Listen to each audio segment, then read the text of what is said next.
আপন হতে বাইরে সকলকে সুস্বাগতম।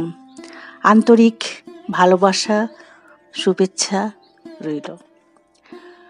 বহু প্রতীক্ষিত এক সুবর্ণ সুযোগ, বেলুড় মঠ থেকে সরাসরি দীক্ষা।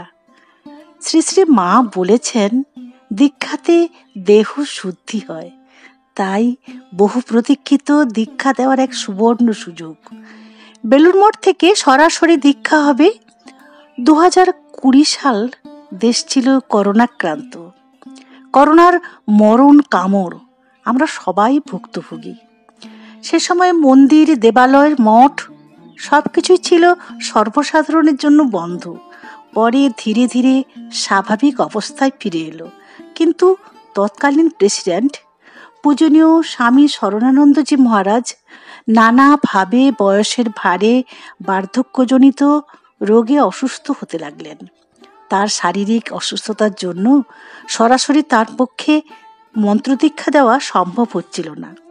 তাই দীর্ঘ 4 বছর 2020 সাল থেকে 2024 সালের এপ্রিল পর্যন্ত ভক্তদের মন্ত্রদীক্ষা নেওয়া বন্ধ ছিল। আবার শ্রী শ্রী ঠাকুরের কৃপায় সেই সুযোগ উপস্থিত। তবে যারা তখন দীক্ষা নেওয়ার জন্য আবেদন করে রেখেছিলেন, এখন তারা প্রথম অগ্রাধিকার পাবেন, তারপর পরবর্তী সবাই পাবেন। সংখ্যাধ্যক্ষ হলেন ঠাকুরের প্রতিনিধি। ঠাকুর এসেছিলেন করুণায় বিগলিত হয়ে মানুষকে রক্ষা করার জন্য। ইষ্ট হলেন পরম গুরু, আর দীক্ষাগুরু হলেন পরম গুরুর প্রতিনিধি। তিনি আমাদের মনের অজ্ঞানরূপ অন্ধকার ধ্বংস করে জ্ঞানরূপ আধ্যাত্মিক চেতনার উন্মেষ করেন। গুরু আধ্যাত্মিক শিক্ষক। তিনি জীবন সম্পর্কে গভীর দৃষ্টি প্রদান করেন। ফলে ভক্ত দৈনন্দিন জীবনে অভ্যন্তরীণ শান্তি, প্রশান্তি অনুভূতি লাভ করে।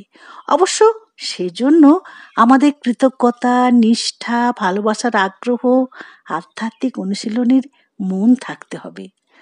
বলা হয়, ভক্ত ধ্রুব সর্বদা কোথা মধুসূদন বলে চিন্তায় মগ্ন থাকলেও নারদ তাকে দীক্ষা দিয়েছিলেন বলেই ধ্রুবর মধুসূদন তথা নারায়ণ দর্শন হয়েছিল। দীক্ষা, দীক্ষা অর্থাৎ পবিত্র করা, মন ও দেহকে পবিত্র করার জন্য দীক্ষা নেওয়া। সুতরাং দিব্যত্রয়ী সংঘ চালাচ্ছেন সংঘাধ্যক্ষ মহারাজদের মধ্য দিয়েই। তারাই আমাদের আধ্যাত্মিক জগতের গুরু। কবে থেকে দীক্ষা নেওয়া শুরু হবে তা এখনো ঠিক হয়নি, পরে জানানো হবে। জয় দিব্যত্রয়ী।